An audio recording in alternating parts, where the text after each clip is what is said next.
name's Wayne Wally. I'm the pastor at Open Gate Cowboy Church. And on behalf of the family, I'd like to thank everyone for coming out today. Funerals are about the person that's about to go in this whole life celebration. But make no mistake, they're for those of us that live. That's exactly why we do this, is for us. And we always hear that the departed is in a better place, right? That at least they're not hurting anymore.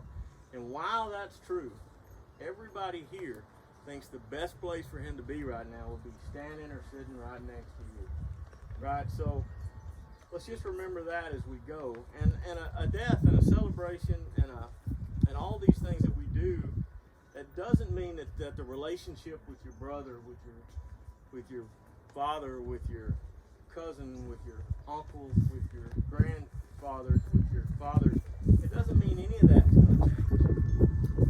And I also want to know, as a matter of fact, you're always, for the next several years, possibly forever, you're going to hit a trigger somewhere that makes you think of that person. And don't run from that. Don't ever run from that. Embrace that, right? Because that's how we get along. That's how they get along. And I also want you to know that it's okay to mourn. It's okay not to be all right. Matthew chapter 5 verse 4 tells us, blessed are those who mourn, for they will be comforted. Right? And there's no better place to be comforted from our Father.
Buddy was born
board director and ambassador for the Copper's Cone Chamber.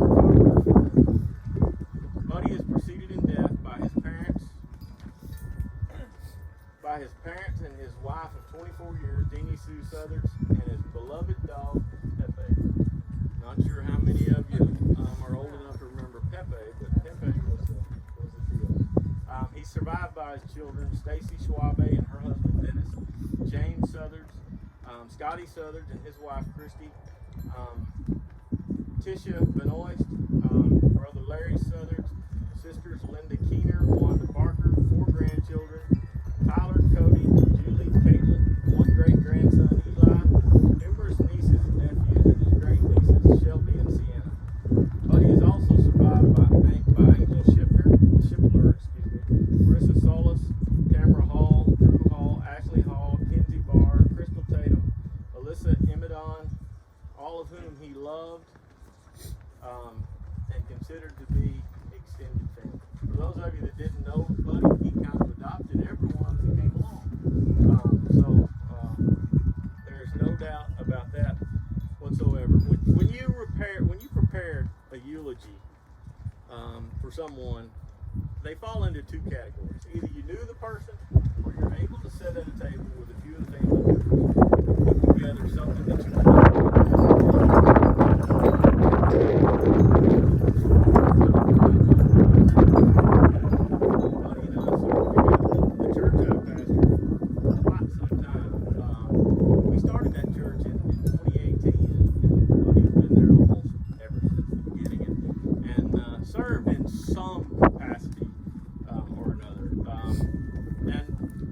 served as our audit team. So I was able to spend a tremendous amount of time with Buddy, because a lot of times on Sunday afternoon it was just he and I left in the church, right? And we got to have a lot of conversations about the illnesses that he had battled over the years, a lot of conversations about the friends he had had.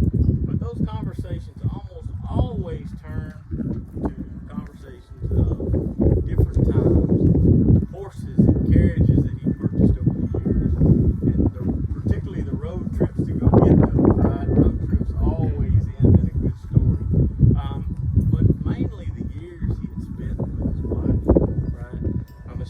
I hate that I never got to see them together, because that had to be a phenomenal relationship.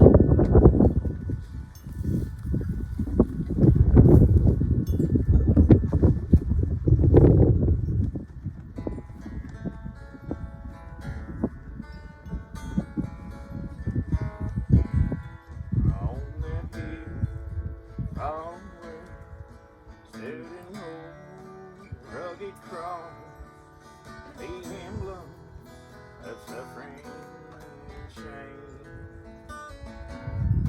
and all that old cross where the dearest are fed for the world while sinners was slain, and I'll cherish the old rugged cross till my trophies at last I lay down, and I will cling to your rugged cross and exchange it someday for a crown. After that old rugged cross, I will never be true. Each shame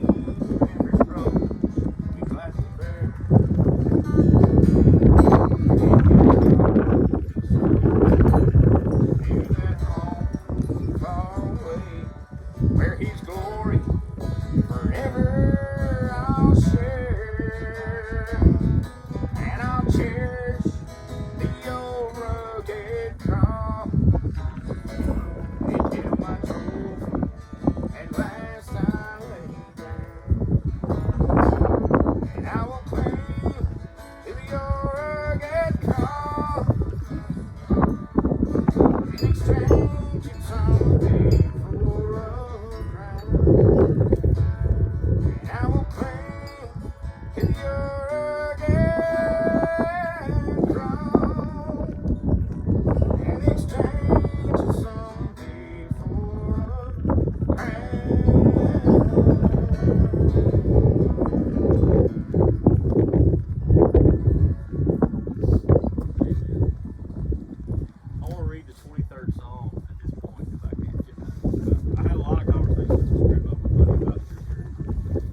were being treated very fairly by our bank. I think we might just switch banks.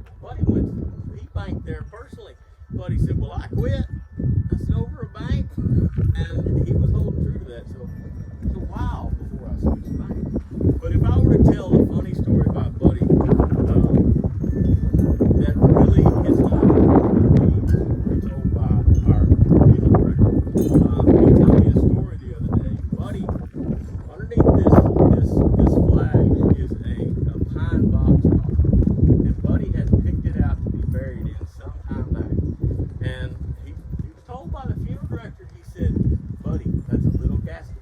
You're a great big guy. I don't know if I can get you in that casket. Buddy looked at him and said, well, that's your problem now. And turned around and walked out. Right? And that was the Buddy that we all knew and loved. His daughter, I knew last year that he took a trip up to visit his daughter and granddaughter. I didn't know why. Part of it was to help his daughter pick out a car for his granddaughter. And while they were up there, Buddy said, all I want to do is come up there and glance at the car and make sure there's nothing wrong. Well, she said he glanced at the first one, he glanced at the second one, he glanced at the third one. He said, keep bringing them out till I found what I like. So that was Buddy, right? He was going to control that situation, whether he could or not. Miss Gladys, if I had to give Gladys a title, when it came to her and Buddy, it would be his Sunday wife, right? Because they always sat together and they always kind of bickered back and forth in church on Sundays. But they had such a love for each other that and I don't mean to make you cry, but it's true. That was one way you could really see the. Yeah, he divorced her countless times. I saw it. I witnessed it. He said that's what he was going to do. Joe.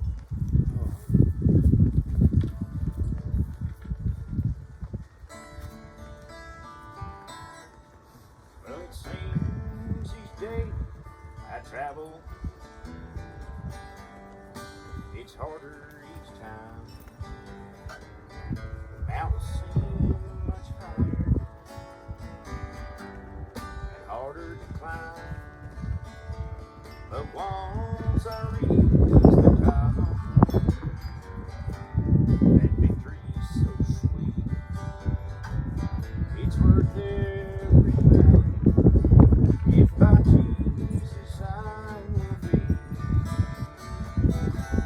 To go to heaven, my home, sweet home, is to see my Savior face to face, and to sing around His throne. To go to heaven, the joys beyond compare. Just to know my Lord is waiting makes me wanna go up there. Well, the problems of life that face you, they'll try to get you down, tug on the strings from your heart. How you long for that heavenly sound, but wait a little longer, on God's promised hand, for He'll soon be coming for glory, and He'll take you by the hand. To go to heaven,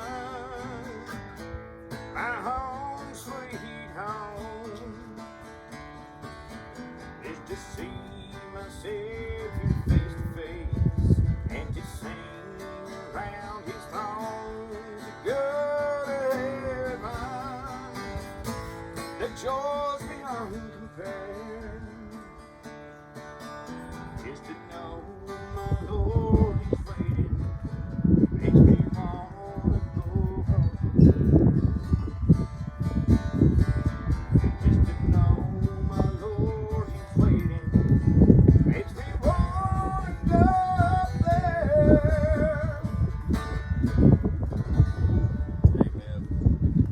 So I'm not going to preach. Once like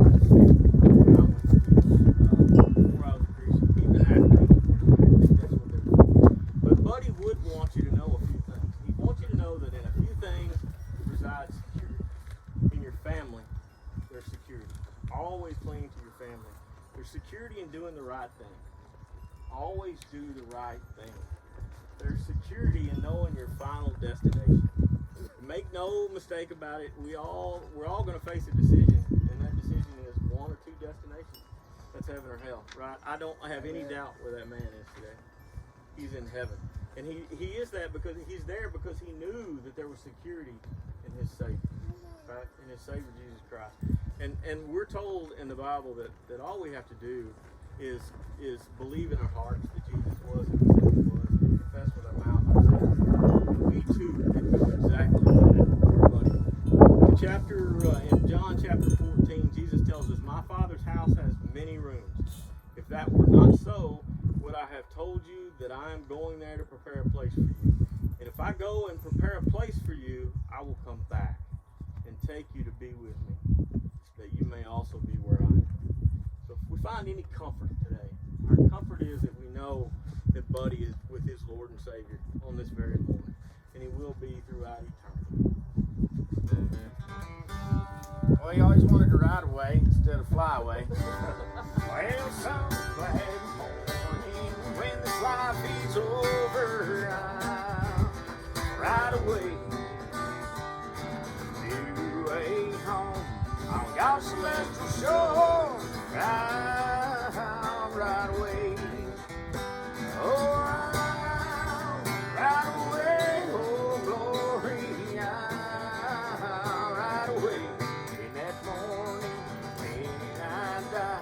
Hallelujah, by and by. I'll ride away.